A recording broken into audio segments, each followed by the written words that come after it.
Good morning, everybody. I hope you can all hear me. We've had some technical problems here today, so welcome. Welcome to the Nordic Pavilion. Very pleased to announce that we have an interesting session for you today.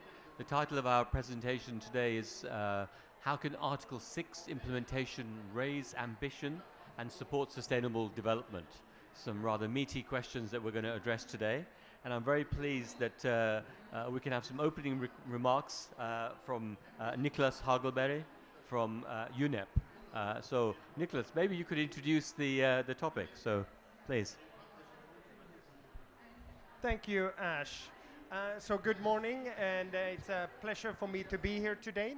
So my name is Nicholas Hagelberg. I'm the global coordinator for UNEP's climate change work. And I'm pleased to say a few words here. And at this event co-organized by the Nordic Environment Finance Cooperation, NEFCO, and the Swedish Energy Agency, the Wuppertal Institute, and then UNEP Copenhagen Climate Center. Just a few weeks ago, we launched the emission gap report, and I'm afraid that the news are not really that good.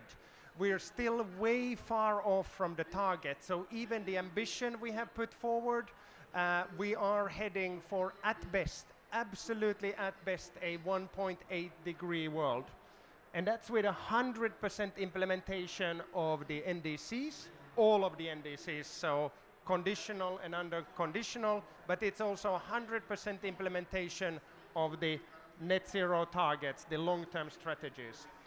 And when we look at the real situation, so that's the ambition, when we look at the real situation and the current implementation rates, we are heading towards a 3 degree world. So we need to do everything in our might to move forward. So there is a need for a full systematic transformation, and Article 6 provides an opportunity of moving things forward, and we need to have movement forward on all sectors: energy, industry, transport, buildings, agriculture, and forestry. So it's not just one of those sectors, it's all of them. So when we look at Article 6 should help with all of those things. Then in 2021, in our emission gap report, we looked at how market mechanism can help us move forward.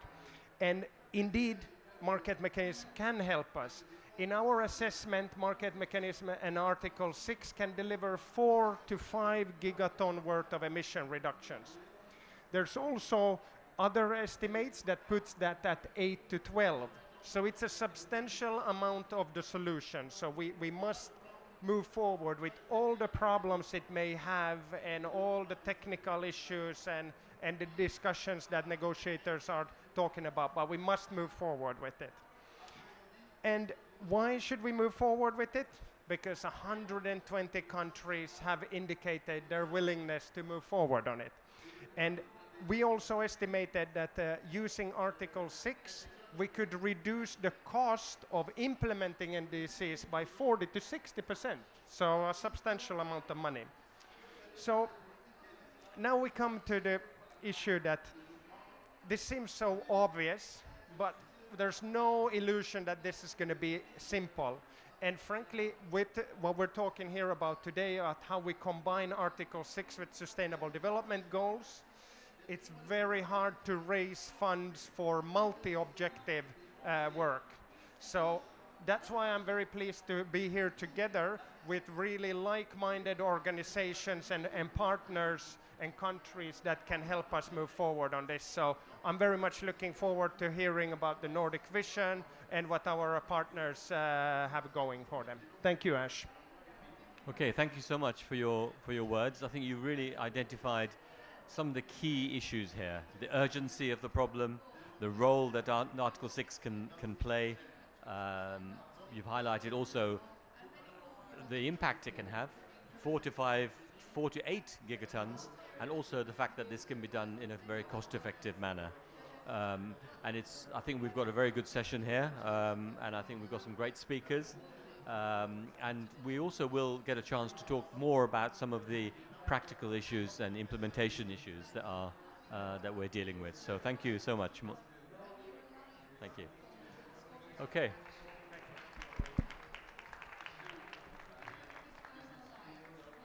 Okay, thank you, everyone. So what I will do now, I'll just give some background, a short presentation around the Nordic vision. We are here at the Nordic Pavilion, so we're very keen to outline what's happening in our region. And then I think we'll move very swiftly into a session called, which is really talking about the approaches to implementing Article 6 and supporting sustainable development. So here we'll get more of a feel for what is actually happening on the ground, and there's a lot happening. So I'm very pleased to see members of the practitioner community here. So maybe if we go into the first slide. Okay, so what we wanted to highlight here really 20 years of the Nordic experience in carbon markets. And I'm very pleased that Hanna-Marie is here in the background because I have shamelessly cribbed her slides, so thanks Hanna-Marie for this. But here we can see in essence that there's been a lot of activity over the years from the Nordic governments going way back. After the UNFCCC was actually formulated, and then after Kyoto we saw that from 2000 onwards there was a lot of activity. Finland, Sweden, NEFCO, we were very active in establishing carbon markets, working bilaterally and working also multilaterally, and that's also an important part of this discussion, how we can work together as Nordic countries in partnership with host countries. So next slide please. So we can see that, yeah, I mean, you're familiar with much of this, but I would just say that what we've seen is that from 2015 onwards, the Paris Agreement has allowed for the use of market mechanisms. We've seen that progress has been slow, but is now accelerating in terms of mobilizing the Article 6, and today we'll hear more about that. So next slide, please. Okay, so this is really what we want to achieve, and this is the Nordic vision, if you will. It's really how we aim to catalyze global mitigation efforts to limit the increase to 1.5 degrees. And I think we shouldn't lose sight of that. You know, there's a lot of discussion around, you know, are we past that stage? I think we need to keep striving towards that target. The Agenda 2030 and the Paris Agreement shows the way, but we need to work even faster. And I think ambition is critical here. And I think Article 6, as was mentioned earlier, is a key tool that we can use to get there. So next slide, please. And some of the approaches that are needed really is to ensure that we focus on the Nordic priorities, and I think these are universal priorities also. We want to ensure that there's integrity of the mitigation approaches. We want to ensure that the projects promote ambition. They apply the robust accounting. We want to avoid double claiming, double counting. These are very important issues. And of course, we want to promote sustainable development. This is more than just carbon. We want to make sure that we are promoting some of the dearly held values that we have, in particular gender equality. I think there are other goals. We want to ensure transformational change. We want to make sure that this is a irreversible change that we have. We want to make sure that we have a just and inclusive transition. We want to also facilitate the private sector angle here, because it's the private sector that ultimately will do the heavy lifting in terms of financing, and let's not lose sight of that. The public finance can de-risk, it can show the way, it can support demonstration projects, but the actual financing will come ultimately from the private sector. We want to ensure that we have early examples. We want to ensure that we have learning by doing, as we saw initially in the carbon markets going back 20 years. We want to make sure that we can try and promote prompt action. And this can only really be done through fostering the sort of partnerships that we'll be talking about this morning, and the synergies that go with that. And I believe and I hope that's my last slide. Leah, could we have next slide, please? Nope. Last slide? Okay, I think we'll skip this slide. I think we've talked about some of the parameters that we're looking to work towards, and I think moreover it would be more interesting now to move into this next session, which is really about early experiences. And would be very pleased if our colleagues would join us on the platform, please. So we have Sandra Lindström, who is the head of international cooperation at the Swedish Energy Agency. Please, Sandra, will you join us? We also have Ingvild Solvang, who is from the Global Green Growth Institute and has been working very much on climate action, inclusive development. And also, I believe we have Natalie Flores from the Dominican Republic. Natalie, will you join us, please? Okay, so this session, welcome to you all. Thank you so much for coming. This session really is around the practical aspects. We're really pleased to have some practitioners on the platform to provide some insights, important inputs into how Article 6 is developing on the ground, how methodologies are being taken forward, what tools and guidance is being implemented. So maybe I move directly to you, Sandra. I know you've had a lot of experience with this, and Sweden is really one of the front runners in this area. So maybe, Sandra, you could give us some of your views on where Sweden is headed. Hello. Yeah, you can hear me. Okay, excellent. Thank you, Ash, and thank you for having me here today. Good morning, everyone. My name is Sandra Lindström. I'm the head of international climate cooperation at the Swedish Energy Agency. And so Sweden has been engaged in the carbon market for the past 20 years. We've been supporting almost 100 CDM projects in the past, and also participated in a number of carbon funds through the years. And since 2018, we have now a mandate to finance Article 6 programs, but also supporting the development of Article 6 as an instrument. And you will probably agree with me when I say that that Article 6 is quite different from the CDM. And Sweden's approach to this is that we develop our approach is to have two key tracks. So we do both bilateral Article 6 programs, and also we engage in multilateral carbon funds. And this is a strategy that have worked for us quite well in the past, and this is something that we continue to do. The reason for this is that we want to develop first-hand experience and understand the challenges that our project owners and the host countries have. And we also want to do multilateral carbon funds, because that enable us to support more countries, more programs, and also to have dialogue with other countries, with other donors, and share experiences and how to solve the challenges that we have in Article 6. So today we have signed 3 memorandum of understanding. Last year we signed a memorandum of understanding with Ghana, and earlier this year we signed a memorandum of understanding with Nepal and Dominican Republic. And now our next step here is to have a bilateral agreement where we stipulate the details on how Article 6 actually would work.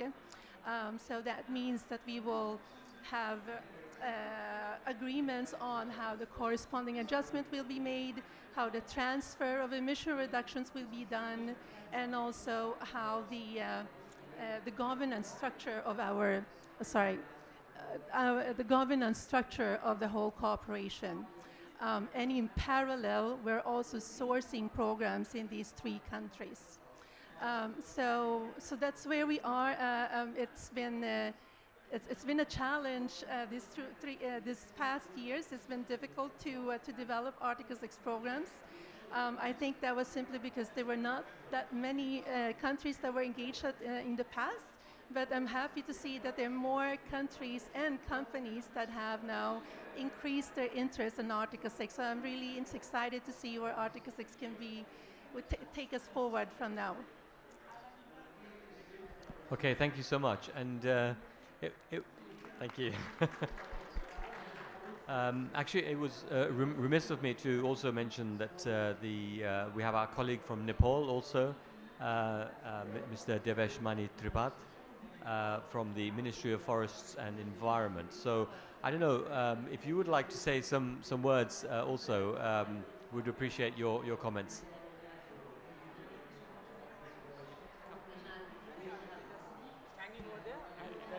Yeah. Yes.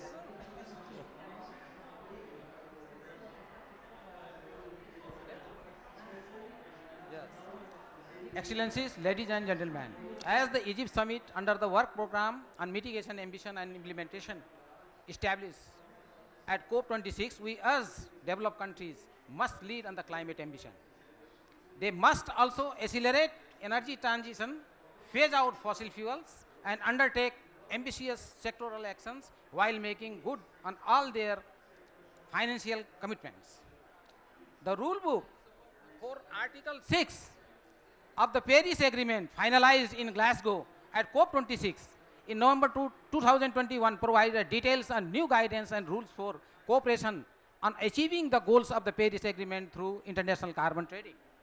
We believe that implementing the Paris rulebook, the rules underpinning the Paris Agreement is crucial to ensure transparency and accountability for action. Without implementation, accountability cannot be achieved and climate promises, especially those from developed countries, will remain unfulfilled. If we manage appropriately and sincerely, new guidance and rules for the cooperation can incentivize green investment and participating countries' economic by providing an additional revenue stream for activities that support the international climate commitments.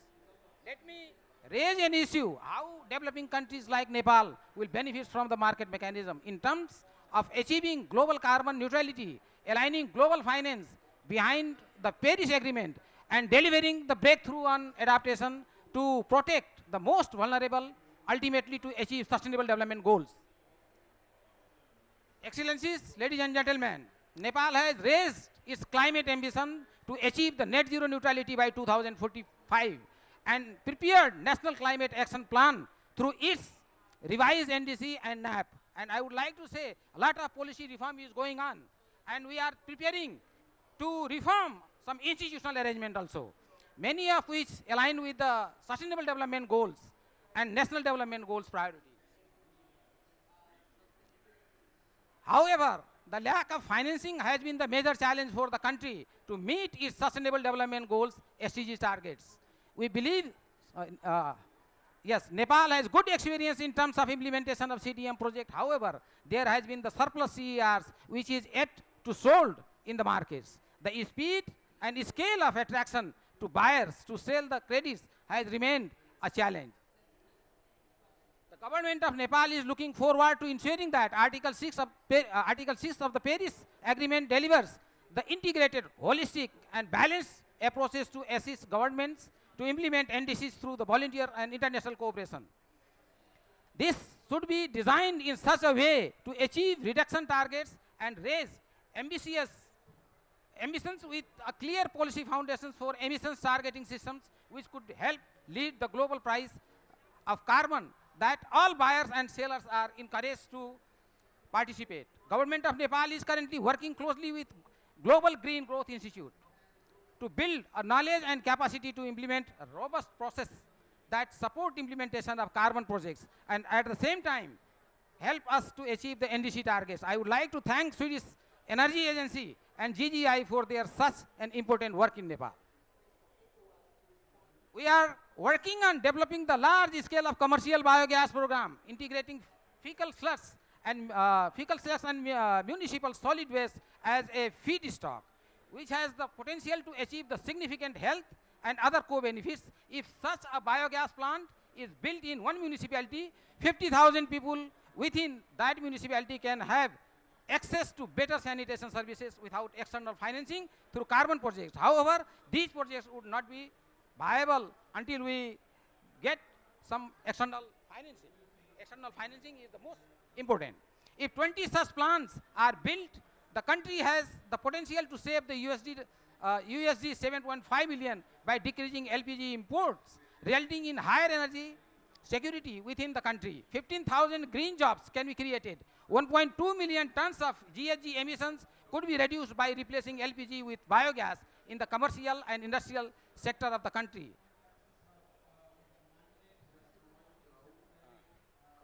In managing the finance and cooperation, the government of Nepal is encouraging the private sector to implement carbon projects. We have received requests from the hydropower, cook stoves, and other renewable energy project developers for the project authorization. Once the institution and process for carbon trade are in place with the project, we will be able to move swiftly and decide which projects would best be implemented for the carbon trade.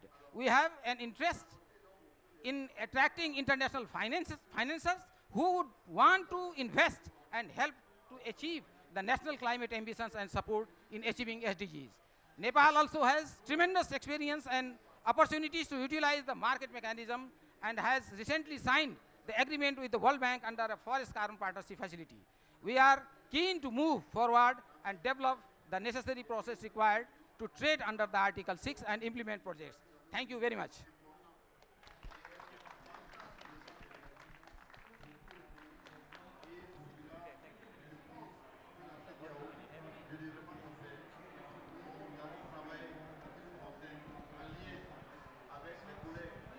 Hi, this is work? A little? Okay. Hello? Okay, right, sorry. Okay, so thank you so much for outlining what Nepal is doing. It's wonderful to see that you've put in place some of these policies that are taking forward the Article 6 with so much enthusiasm, and we applaud you for that. So thank you so much. If I move now maybe to Ingvild. Ingvild, maybe you could give us some perspectives from the Green Growth Institute. I know you've been working together with Sweden and with many of the host countries here. So maybe you could give us some of your perspectives. Sure. Can you hear me? No? Yes. I have to do this. Okay, so let me do this. Okay, so yeah, thank you so much for the invitation to come and join you here today. My name is Ingvild Solvang, and I'm the Deputy Director and Head of Climate Action and Inclusive Development at the Global Green Growth Institute. And I'm standing in for my carbon pricing colleagues, and lots of greetings from Fenella One and her team. Yes, we are a growing organization. We have now 44 members and 39 operations in developing and emerging economies, including also Nepal. And we see an increased interest in Article 6 and international cooperation under Article 6 and particularly 6.2.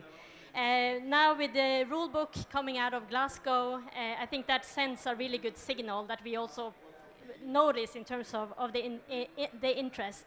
So we now have 10 projects on carbon pricing in 10 member countries, and our technical assistance budget, including Swedish Energy Agency, Germany, and also Norway in particular, is near $30 million at this point. And we follow the entire value chain of Article 6 all the way to the awareness raising, capacity building, the regulatory frameworks, and kind of moving along all the way to the ultimate price, which hopefully one day are the coveted transactions of ITMOs. So we are delighted also to join everyone in this room on that journey as well. So that's very exciting. And of course, the beauty of this mechanism is that it is a way to mobilize finance into developing countries and our members who are interested in this without increasing the debt burdens of the countries, enabling countries to transition into renewable energy and also invest in sustainable development. And of course, on the other side of it, also among our members, we have potential buyers. So we have both sellers and buyers in our membership. And for the buyers, of course, the interest in having lower abatement cost is the driving force.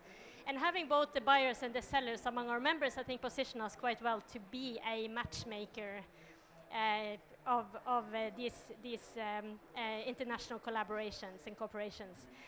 We have different types of interest also coming from our selling countries and our partners. So Swedish Energy Agency, the ITMOs there are coming from scalable projects and programs, whereas from the Norway-funded initiative, we are looking at policy approaches, and ITMO's coming out of policies. And with Germany, we are also focused very much on capacity building and bringing in the private sector to realize higher ambitions.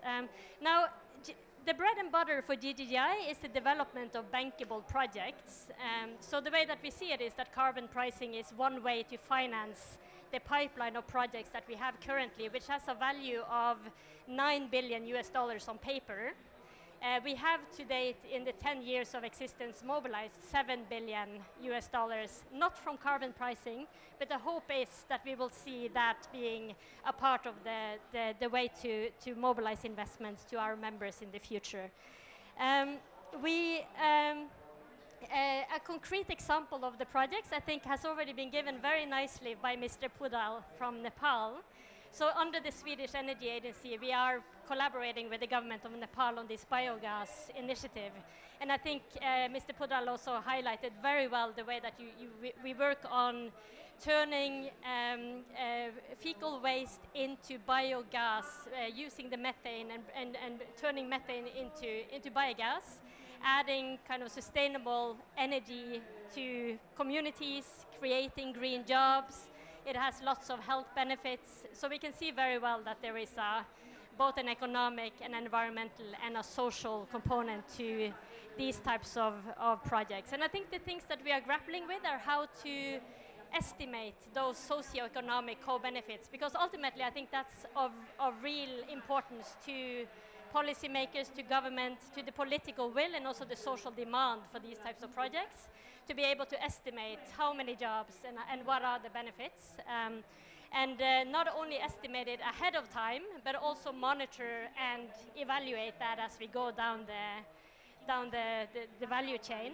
So we are working to see how we can then apply the gold standards, and also specifically on the policy approaches under the Norway project. It's slightly more challenging because that's a newer area.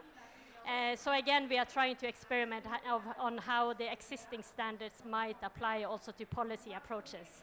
So I'll stop there. Thank you very much. Okay, thank you so much, Ingvild. I think it's also nice that you've highlighted the role of Norway as well. So sorry for not mentioning that before, but thank you so much. Okay, so maybe we can move then to another example, a very good example from the work that's being done currently. Natalie Flores, you're from the Dominican Republic. Maybe you could outline some of the activities that are ongoing in your country, please. Good morning to all. First, thanks to Sweden and Sandra here for all the support to our country, and of course for having us as at the Nordic Pavilion in this discussion. We've been working with the team for about a year now, and we are setting,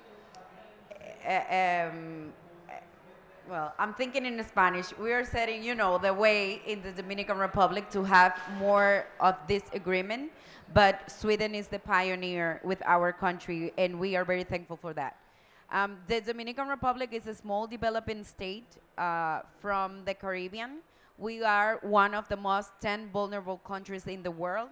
We are in the way of hurricanes, tropical storms, and major, hydrometeorological issues that are affecting our big economy asset, which is our tourism. The Dominican Republic also shares the island with the poorest nation in the world, probably, which is Haiti. And we have the mandate of protecting our natural resources and at the same time develop our country, and at the same time enabling an environment for the private sector to invest in this type of work. We've been we're trying to lead the way in the Caribbean with the implementation of this type of agreements, like the one we have with the Swedish Energy Agency, and we signed this agreement back in June, which is fairly new, but at the same time, as I'm telling you, it's a knowledge and learning by doing experience, as it was explained, it's a priority for the Swedish government and also to us. The Dominican Republic has a very robust institutional arrangements. We've been working on these institutional arrangements for about 15 years now. We have climate change adaptation and territory organization in our constitution. We have a specific article that established climate change in our constitution. We have a national development law that established our emission reductions quota. Our emissions are 0.016% of the world emissions, but we have the compromise of reducing emissions through our NDC, and we presented an enhanced NDC back in December 2020, specifically establishing that now we are not going to condition it, our whole pledge, to international cooperation, but only 20% of it. So we are giving this type of agreement to our private sector in order for them to achieve the 5% of this pledge that they need to invest on.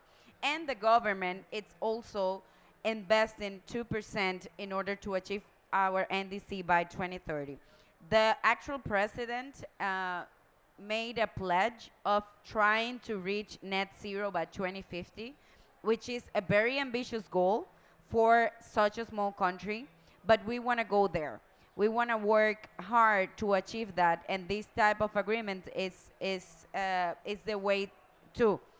Led by the Sweden support and agreement, we are working on 2 other agreements, one with Singapore and the other one with Switzerland, hopefully, to implement an integrity framework in which we can cooperate with developed nations on how to achieve the balance that we need to achieve in our world right now.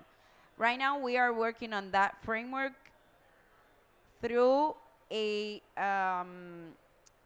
possible law of climate change in which we can establish our climate goals with the more ambitious, goal, if you want to put it that way, because we need to take our private sector to the next level. The private sector in the Dominican Republic is very compromised, but at a very, very, very high level. That means like only the biggest companies or the biggest investors have issued carbon credits, such as solar panels investment, biofuel investment, plants of biofuel investment, or wind farms. And what we want to do through Article 6 of the Paris Agreement and the cooperation that we have with the countries that I mentioned before, it's downscale a little bit to other private sector that, even though they are not like the biggest investors in the Dominican Republic, they can also issue credits and they can also enter this framework. If we don't do that, we won't be able to achieve our NDC goals or our law of development goals. The law of development was passed in January 2012. It was the first law of that year. It was passed very early in 2012.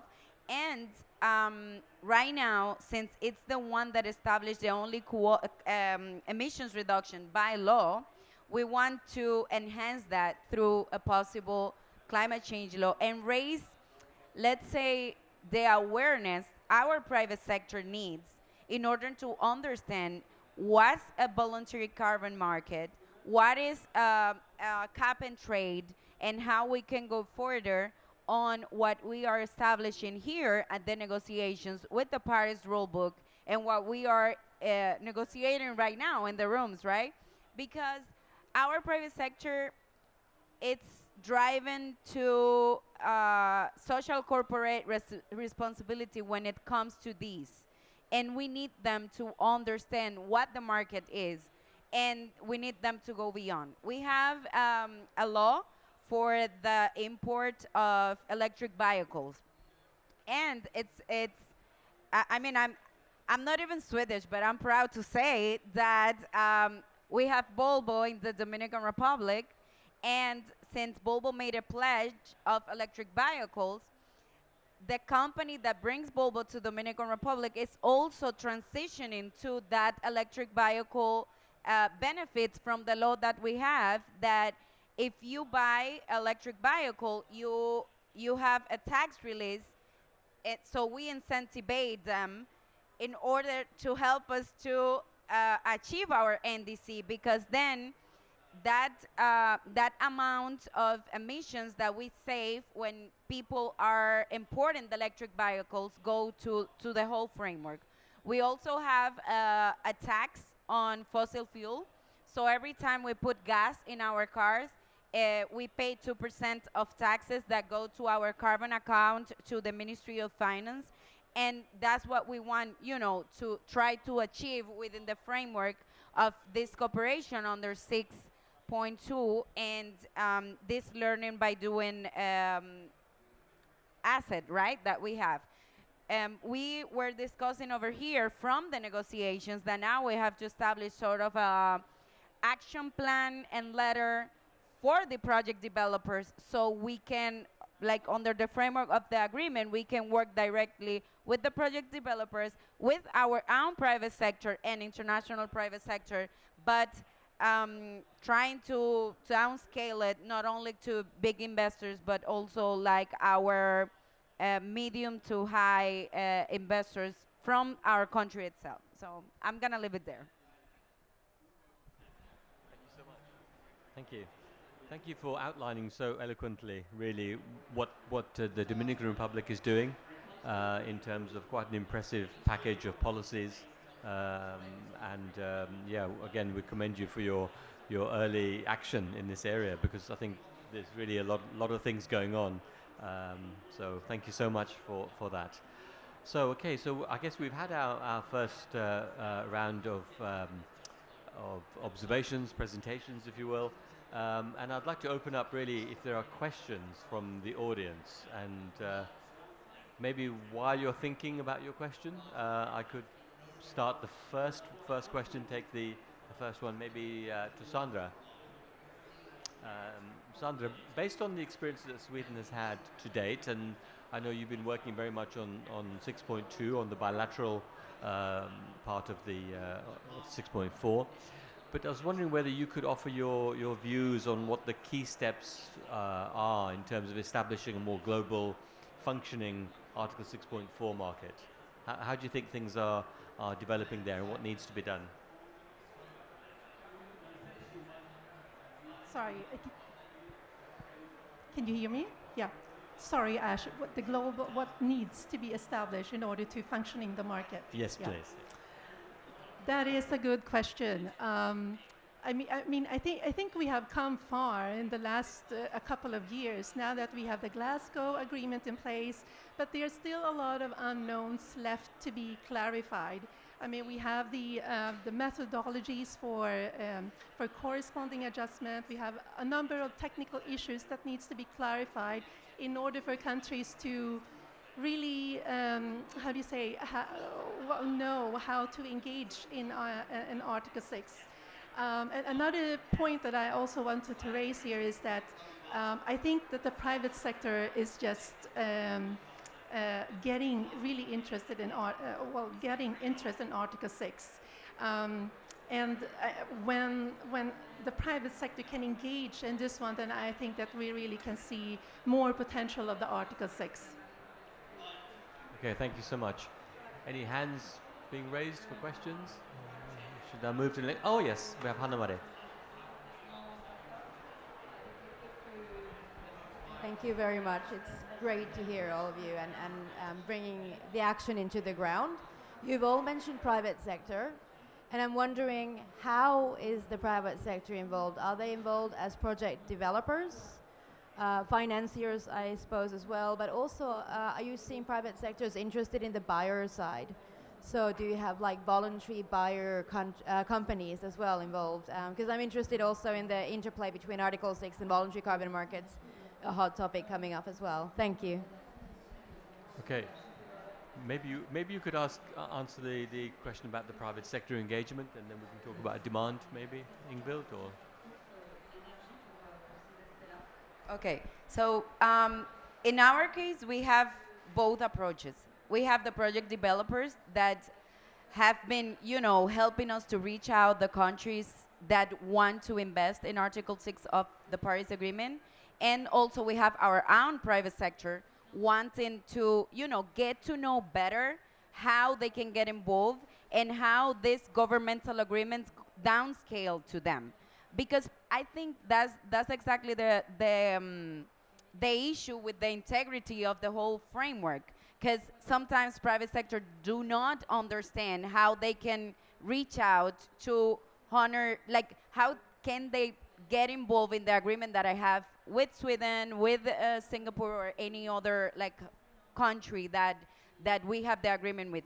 So the idea is to work with project developers to make the private sector understand, because the project developers study our NDC, study our action plan, and can help them to make the project itself fit the agreement that we have with a country itself of what we report to the convention. That is basically the most important thing, because us as a government, our mandate is to honor the agreement, the ratification of the convention, and the agreement and the ratification of the Paris Agreement. So it's all linked. It's a little confusing, but that's why we've been, advocating for the integrity of what we agree here as a party. It's downscale to the ground.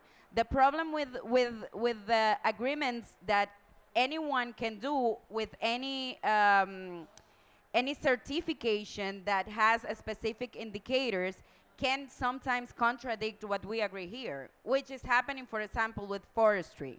So that's why we need to be very careful when it comes to downscale what we agree here as parties and what we report to the convention.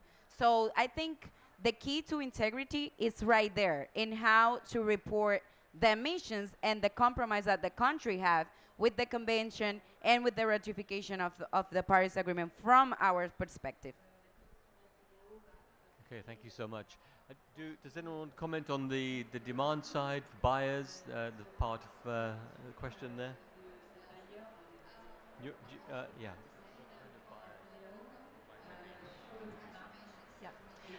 So to your question, Hanna-Marie, so the involvement currently from the private sector is really as a project owner, but we see more and more interest from the private sector to see how they can get engaged as buyers. But I think, as Natalie also mentioned, it's not totally clear how they can tap into the Article 6.2 cooperation that we have that we have currently.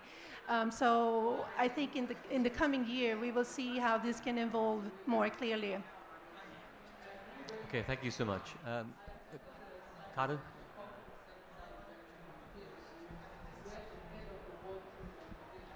Very interesting presentations. Thanks a lot. I have a question about price, because in the Kyoto Protocol, the carbon market was about finding the lowest price, but in the Paris Agreement, it's another dynamic, and we don't know yet really much about the price signal. In some of our studies, we find that to have transformational impact through Article 6 to raise ambition, countries should not sell the low-hanging fruits because you want to keep them for yourself. So I just wonder if Sweden and Dominican Republic could reveal a little bit about the price.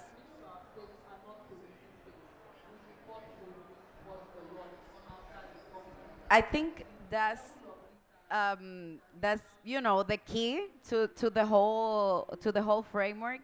At this point, our agreement it's not setting a price itself because we are within the framework of learning by doing and still establishing the way forward and our action plan. But in terms of, the global scale, there's a lot of people out there offering higher prices, but we come back to what I mentioned just before of having this integrity framework that we need in order to make projects to work, because the multilateral banks are giving us a very low price, but then the private sector is offering a lot, but within what framework? Like, what is going to regulate the pricing that we are establishing at this point? And we have a few initiatives that are helping us to pave the way. We have the Fairness of Carbon Markets Association. Well, it's a foundation that is trying to enhance the conversations on setting a price between developing countries. We also have the Carbon Partnership Action, which is, we call it CPA, that it's also a work that we do with Quebec and the governments of the America for the carbon pricing of the Americas, in order to have that conversation that we can bring to the negotiations table the possibility, maybe in the future, of setting sort of a price. In the specific case of the Dominican Republic, our NDC has the calculation of what we need to achieve our mitigation goals and our adaptation goal.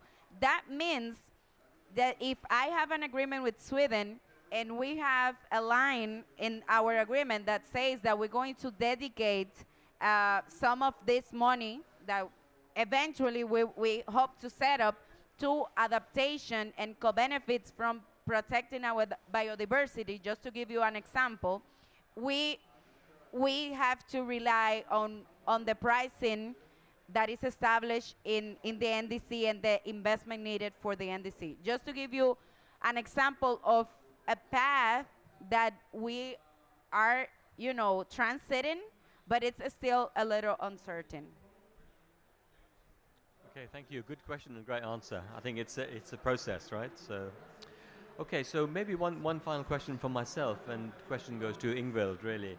How is the green growth, the Global Green Growth Institute, anchoring climate action under Article 6 and some of the programs that it's working with, and particularly in relation to the discussion around inclusive growth and how we manage this transition in a just way as well.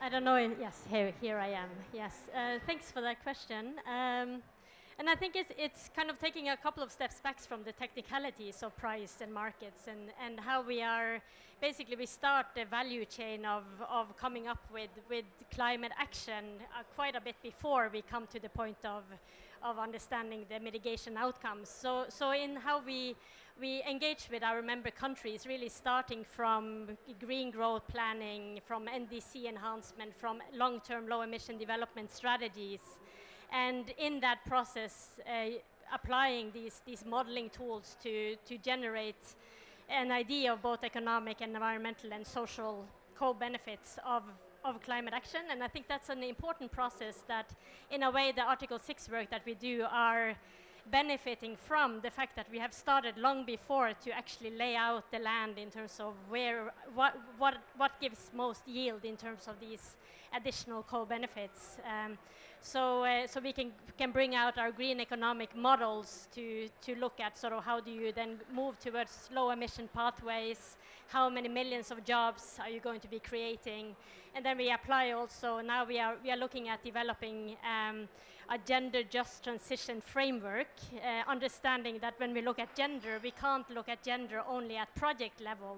That doesn't really solve it. It doesn't make sense. We have to step back and look at a wider policy, enabling policy environment also for enabling and understanding the barriers for women and youth to access the labor market, and that needs to be addressed at a stage, I think, prior to coming to the actual ITMO transaction. It's not the transaction that is going to solve the gender inequality issue.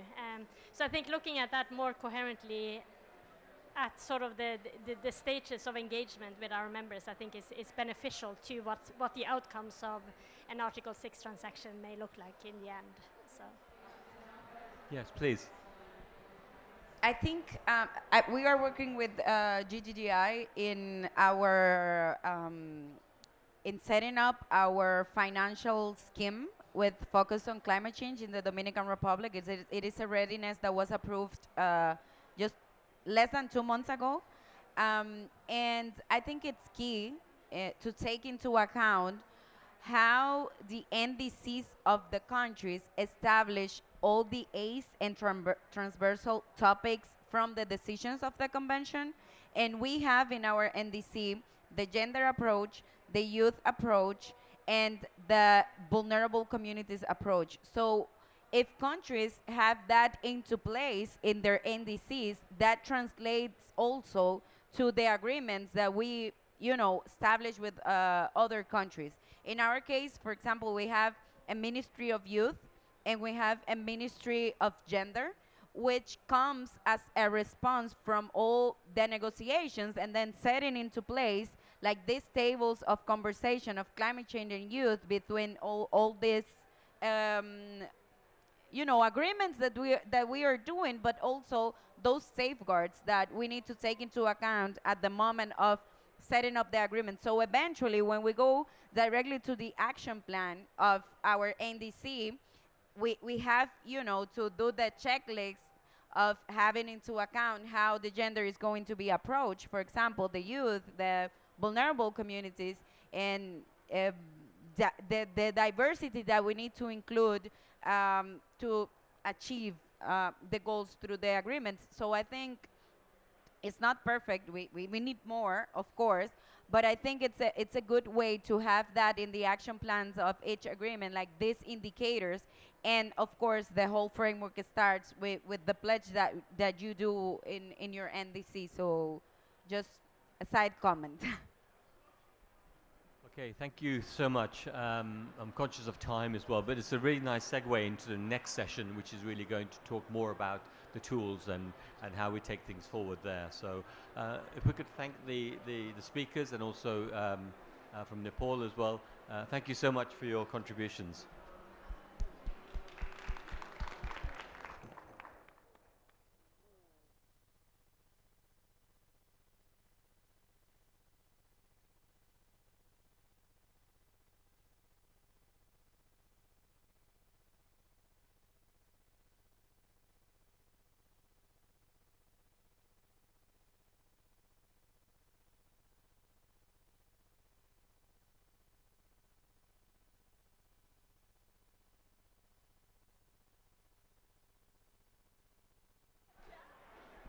Next speakers.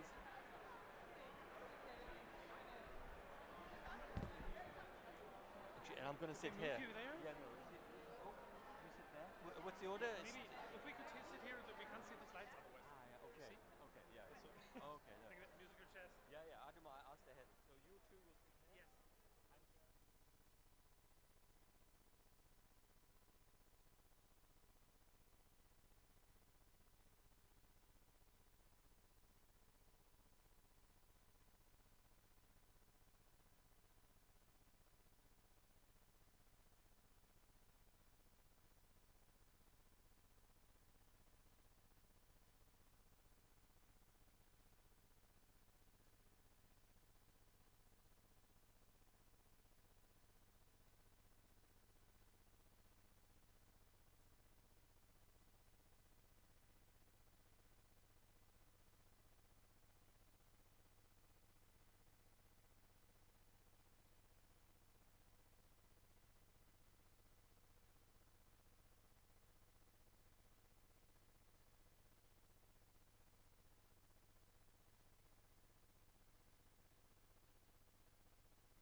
Can you hear me? Hello. Hi. Okay, so we'll now move swiftly to the next part of our event, and this is about how sustainable development tools can be used to foster the interlinkages between the 2030 agenda and the Paris Agreement. And we've had a very good discussion earlier this morning around some of the implementation issues and some of the early actions that are being undertaken in this sector. And I think this session really is taking this forwards because, as we discussed, this is more than just about carbon. It's more than just about climate, and there's a lot of work that needs to be done in terms of sustainable development. And maybe our colleagues can take us through some of these issues. We've got a very good panel for you here today, again, and I will introduce them very briefly now. On my far left here, I have Karen Olsen, who is who's a senior researcher at the Copenhagen Center, Copenhagen Climate Center of UNEP. And of course we have Christoph Arens, who's known to many of you already. He is also a senior researcher at the Wuppertal Institute. Last and by no means least, Thomas Forth is coming to us from the German Ministry of Environment. Actually, I might have got that wrong. It's not the environment anymore. Not anymore. But yes, anyway. But we have a distinguished panel here, and maybe if I could ask, I think Karen and Christoph are doing a joint presentation to start the discussion. So please, Christoph. Thanks very much, Ash, for the introduction, for the kind words. Yes, we're going to look at the interlinkages between the 2030 agenda and the Paris Agreement now in a little more detail. And we have a quick outline here. So we're going to look at the mandate of the Article 6 to promote sustainable development. We'll look at the Glasgow rulebook and its SD provisions. And we'll then take another look at assessing stakeholder views on the Article 6.4 Sustainable Development Tool that's to be developed. We then look at challenges to mainstream sustainable development in carbon markets and take stock of tools to support the Article 6.4 supervisory body. Now, we are familiar with Article 6 now, and we're just highlighting a few issues around sustainable development in the article. It's a bit difficult to see from here. So Article 6 has got the preamble with the unitary objectives. So it's increasing ambition, it's promoting sustainable development, and also ensure environmental integrity. Regarding Article 6.2, there's obviously no international supervision, we all know that, but it's also foreseen that parties shall promote sustainable development. And the third demand is that it ensures environmental integrity. The Article 6.4 mechanism has got supervision by a UN body, which just finished its deliberations of this third meeting right before this COP, actually, in order to unfold the rules, modalities, and procedures. And the article is actually also meant to contribute to sustainable development. Yeah, I'll skip the Article 6.8 in order to save time. Now, what does Glasgow say about sustainable development? In the Article 6.2 guidance, there's a requirement to give information about sustainable development in the initial transparency report and also in subsequent biannual transparency reports. Sustainable development reporting is mandatory. The activity developers are to report how each cooperative approach is consistent with sustainable development objectives of the host party, how it avoids negative impacts and also respects human rights and other rights. As for the Article 6.4 mechanism in the RMP decision, it's laid down that the supervisory body, this is what we mean by SB here, this causes confusion quite a lot these days. This is the A6.4 supervisory body, abbreviated SB. They are to review the SD tool as we know it from the CDM and to come up with an own tool by the end of 2030. 2023, so the end of next year. The SB is to provide operational means for project developers. You want me to? Yeah, this makes it easier. Okay, right. Now, okay. Regarding Article 6.4, it says is about also to make the SD information publicly available and approved. Activity design requirements specify stakeholder consultation and also public participation. There's a grievance mechanism to be developed. I'll again be skipping the Article 6.8 and try to advance. There we go. Just a quick look at current research that we are doing at the moment. We look at what do stakeholders expect from the Article 6.4 Sustainable Development Tool. This work is actually just starting, so I can only give you a sketch of what will be done.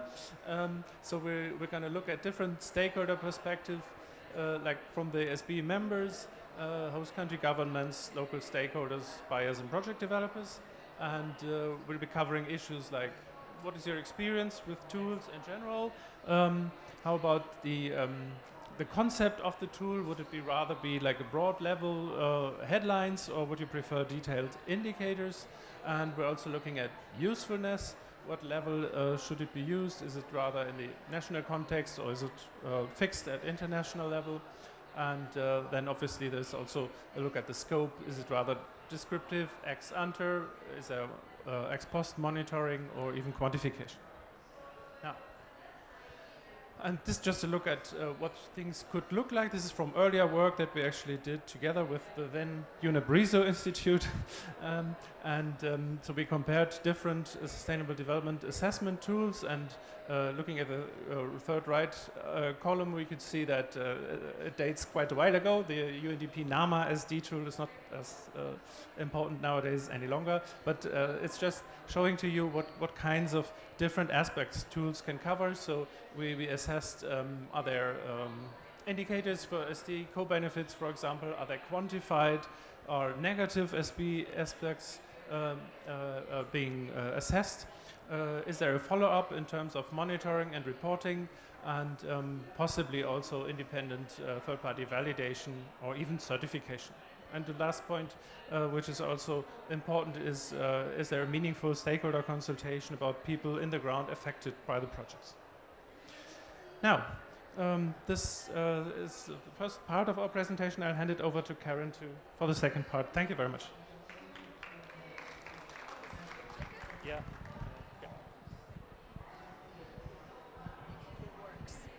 And my name is Karen Olsen from UNEP Copenhagen Climate Center. I will build on what Christoph has said, and maybe us just say that the Sustainable Development Initiative, which was together with the gold standard, and started in 2017. So we have followed these issues on promoting sustainable development for quite a long time, and we're really happy about the Glasgow outcome. Learning from CDM experience, we think that we got a lot of learned a lot of lessons that are now built into the Glasgow rulebook. So now we are focused on implementing these, doing it in practice.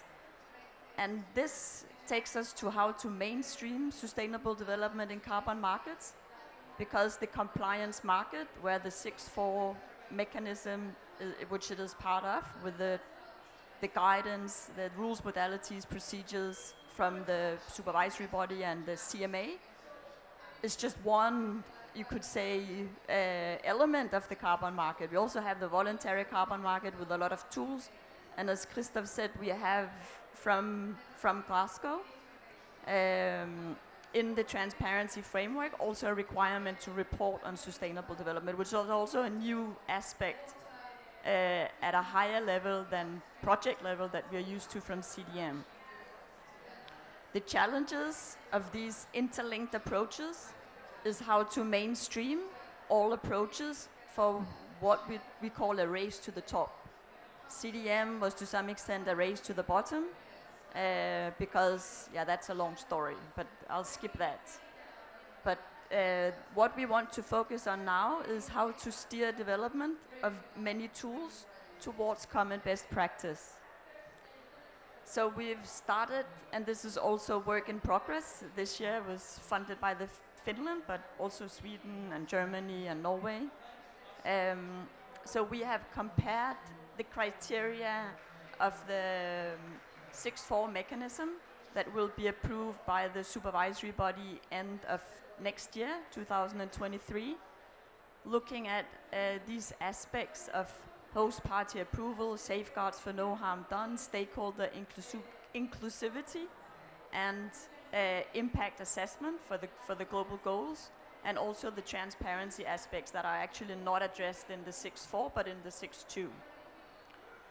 So it's pretty detailed here because we're trying to dive into the technicalities of how to do tools and how to promote sustainable development in practice. But if I can say something overall here, what I know the best is from the Integrity Council for the Voluntary Carbon Market, because I sit there as an expert in a subject matter expert in that panel. This is work in progress, developing principles and criteria to promote sustainable development. And we find that there are a lot of these elements that are relevant and can inform what the supervisory body needs to do by end of next year. There's also CORSIA, and here you see just overall there's less detail, but one important one, always historically the host party approval and the prerogative to decide on national sustainable development priorities was always super important, and that remains. The tools are there to help the governments promote their priorities. So in CORSIA, there's a requirement for public disclosure, but the compliance with host party sustainable development priorities is not mandatory. It's voluntary. It is so in the 6.4 mechanism and also in the ICVCM. So going to another slide with a lot of details, and this is not even comprehensive. We found here 9 existing tools that you could say constitute the evolving best practice. Different approaches, they're very different in nature. Some are at the project level, some are more at the policy level, and even some at jurisdictional level. Some are quantitative, others are qualitative, and if I am to give examples, the ICAT Sustainable Development Methodology, which I helped develop, is from a transparency perspective. So it's more high level than what the CDM was.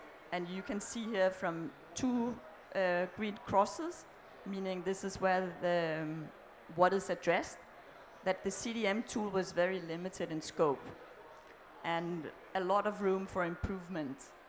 We also see a couple of national approaches, such as from Thailand and India. Thailand has an own domestic emissions trading scheme, so they are quite advanced on developing their own criteria, and we saw that in the past, but they're very different. And I think what the CDM tool brought to the market back then was that it was a common approach to sustainable development assessment, which was very welcomed. Took a long time, but we got it in the end, but a bit too late. So we hope to now have it early. And some of the tools I think that are most advanced are the gold standard, the Asian Development Bank, and the Baivera SD Vista. They actually address most of all the 6.4 mechanism criteria. I put yellow, sorry. I put a yellow cross for the ADB tool because I'm not sure if it has a grievance mechanism. The other ones do. And none of them, except the ICAT methodology, address the reporting for transparency. I think what is interesting about the Stockholm Environment Institute SDG Synergies tool is that it is qualitative, and it assesses the synergies and trade-offs between quite high-level NDCs and SDGs. And in the ICVCM, it is considered a possible tool to assess net positive sustainable development impacts in an easy, least cost way, because it's qualitative.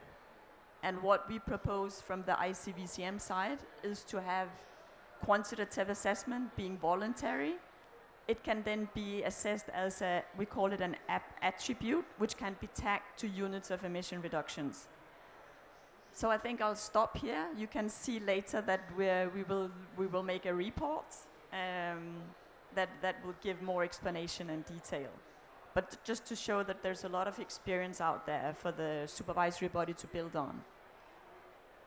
Okay, thank you so much, Christoph and Karen. Okay, thank you so much. Well, you know, sitting here, I get a very strong sense of déjà vu. And I say that because a long time ago, 2002, I was working with the WWF on a program which was looking at establishing a Sustainable Development Handbook for the emerging CDM at the time, the Clean Development Mechanism. And we looked at a lot of these very similar issues. And of course, a lot of things have happened in the 20 years since. But what I'm reminded of is the discussion that was happening at the time was really about, you know, whether there are companies who are looking to mitigate carbon. They're looking to set up carbon reduction programs. There was a strong sense that are we loading too much on these companies in terms of trying to address a whole host of other sustainable development indicators, to measure them, and you know, what are the costs that are associated with them. And over the last 20 years, I've had a chance to really work with a lot of these companies, often smaller companies, who are grappling with dealing with all manner of policies which we as a financial institution impose upon them for good reason. But I wanted to get a view from you really in terms of what are the cost implications of this, and have you had any pushback in your work now? And I hope the discussion has moved on in those 2 decades, and people are much more accepting of the fact that there will be further costs that are incurred in monitoring and reporting some of these impacts. Maybe you could reflect on that, please.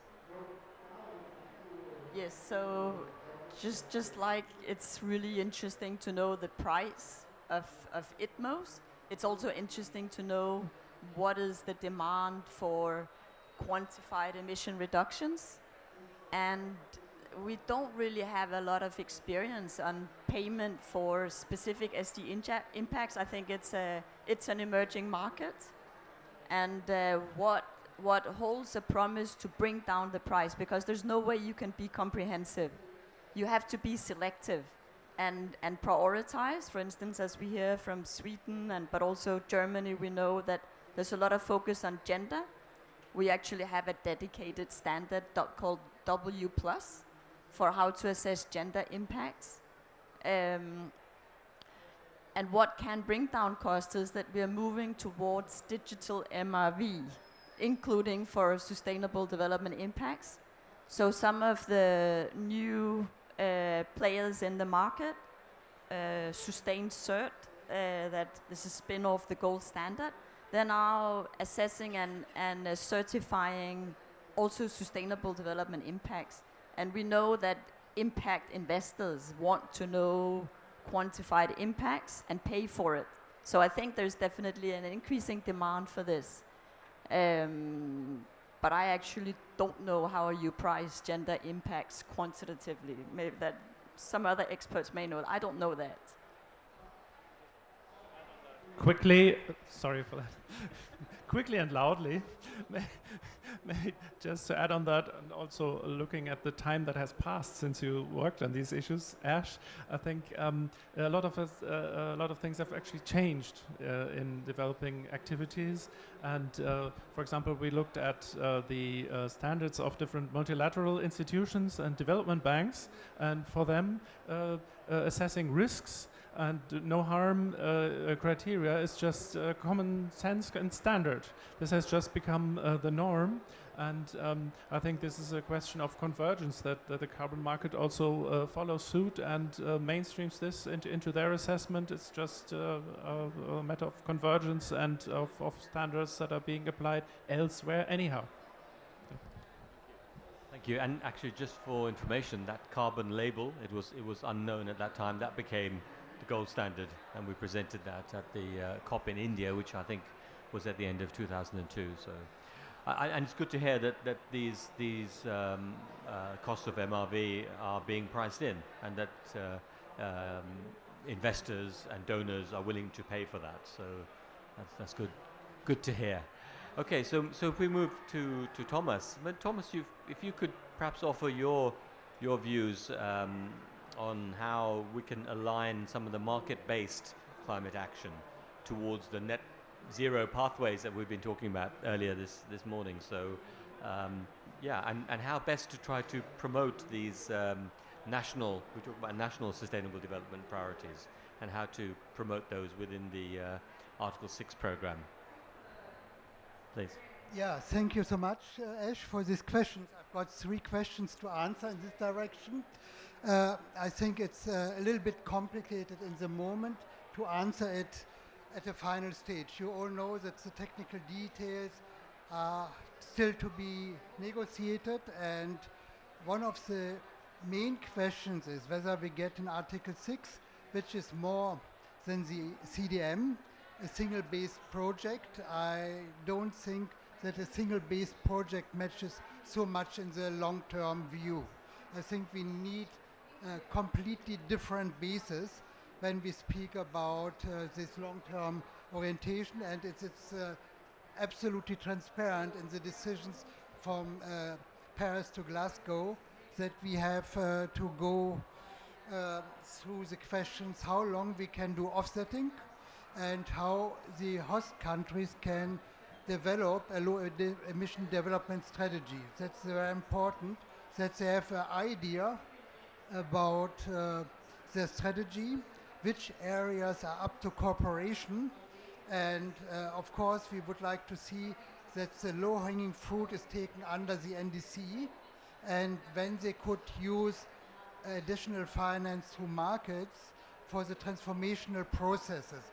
Then we have the questions not in an abstract sense, whether we have a tool or not, that's important, but at first we have to see in which direction the transformation should go, and where the cooperation between different countries, not only with the buyer countries, but also with the climate finance partners, should go. So that's an important question. What is the basis? Who has to provide for the long-term perspective? And this is the host country, and that means the host countries needs to undertake a little bit more thinking in the strategy. And you know, in the negotiations we have only asked that this long-term strategy, the LADS, should be developed on a voluntary basis. So this is a question which countries go ahead, what we can do with the capacity building program. We will discuss with the Climate Secretariat, and what is going on with other capacity building programs to take up these questions. So I don't think that in the short run, host countries are able to develop these things. And when I look at the actual partnerships on piloting, I think it is so difficult to identify projects, especially for the Click Foundation. And in the moment you are happy to have some pilots to execute the actual questions regarding the actual NDC. So this is a little bit to develop in the future. This means during the next years, and this is a terrible thing. It's so loud outside, and I hear myself so loud, that's extreme. So, okay, this is a question for the long-term thing. Then I got something also, how to promote it with the SDGs. So the question is very clear. When you have a strategy for the low-emission development, then please put it into the strategy what transformational aspects has to be addressed. So to bring it together. I don't think it's so complicated. It is decision making on the host country basis. And there has to be a readiness from the buyer side to accept this prioritization of the host country. I think this is a political question we cannot regulate. So if you are only looking for having some nice certificates for saying your company is climate neutral, then you have not an interest in the longer engagement. And the answer is someone other has to provide that host countries come into the position to have this long-term strategy. This is up to the international institutions and to buyer countries. So I see no other solution. So the last question, I think it's, sorry, I have to read it carefully. CORSIA. Yeah, CORSIA is an extreme strange thing. We rely on CORSIA that the private standards take it on board, right? And CORSIA as such, as an ICAO instrument, will do nothing. They have this tab where they go through the standards and have to adapt it from time to time because the standards are moving forward and it is more complicated as under the UNFCCC.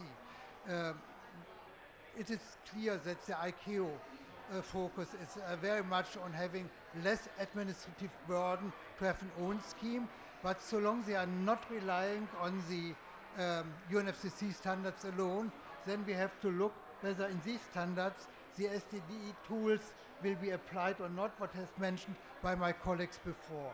So I think CORSIA, it's not an extraordinary thing, it's more complicated for being transparent. So I stop here and open for questions. Thank you. Okay, thank you so much, Thomas, for your views. While you're formulating questions, so please do think of any questions that you may have for the panelists. I wanted to ask a question, I guess, to all of you, really. So the tool that you're using, at what stage would a private sector project developer engage with this? How best to use these tools at a very practical level if you're developing, say, an off-grid program in Zambia? How best to use the tool? How practically that the developers use the tools. You're right, it is developers that use the tools. So from CDM, we saw there was a survey, how useful is it to the designated national authorities that have to approve. They thought it was very useful to have a common structured approach, but it is actually the developers that choose to use tools. So we know that there are concerns around transaction costs, and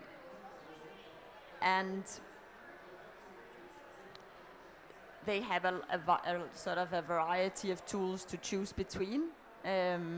I've also seen examples of where they, because it's voluntary, that they choose to do it their own way. So it's a bit fragmented how different developers choose to use tools. I think that question is perhaps better answered by someone who actually, from a developer side, has used the tool, because I'm on the development side, I'm not on the user side. Yeah. Just to come in briefly here, I guess it also depends on the design of the tool. We've heard that there's so many different ways of looking at these issues, but one characteristic difference is, am I just claiming that my project is going to have sustainable development benefits? So then I'd be using the tool at the very beginning of my activity when I'm negotiating with the host country and the buyers and everything. But to make actually a credible claim that my project actually delivered and brought about these benefits, then I'd be in the position to monitor all these benefits and maybe even have someone to verify whether this actually took place on the ground. So this would then enhance the use of the tool at later stages of project development. So this depends on how you do it, I guess. No, that's a good point. I think certainly from our experience at NEFCO, we have, when I look at the Beyond the Grid Fund for Africa that we're working with, we demand, as do most donors, and fund managers demand quite a complex set of indicators and metrics that they must measure and report, and many of them, of course, they have to be verified. But again, as I indicated before, as you indicated, it seems that the costs of that have been priced in. It's the price of doing business in that sense, and I think that's progress. I think that's progress, because we need to monitor these indicators. There's no point talking about having gender targets if you're not going to measure them, if you're not going to hold people to account, and so forth. So we're actually experimenting with a number of gender-related issues, for example, even related to gender pay parity, measuring that in organizations, and it's difficult. It is difficult, and I think that we will get challenges there, particularly with companies which are struggling in very difficult labor markets. But that doesn't mean we shouldn't try. So I'll be very keen to look at the gender aspects of the tool as well. So, okay, do we have any further questions from the audience? Thank you for bearing with us. I think we've exhausted you, as Christoph has said. Okay, well, I think maybe we'll call it a wrap. I think thank you so much. I think this session really has tried to highlight the importance of sustainable development aspects of the types of projects we're looking at in the carbon markets going forward. And I think that there's a lot of activity, both in terms of the implementation, and we've heard that in the first session about some of the activities that Sweden is undertaking. We know that there are other actors out there. We heard from Nepal and from the Dominican Republic, who outlined very eloquently, I felt, what types of policies are being put in place. And now we've had a very interesting second session, which has really looked at some of the sustainable development tools and methodologies. So I hope that's been very useful and interesting for you. It certainly has for me. So thank you all. Thank you so much.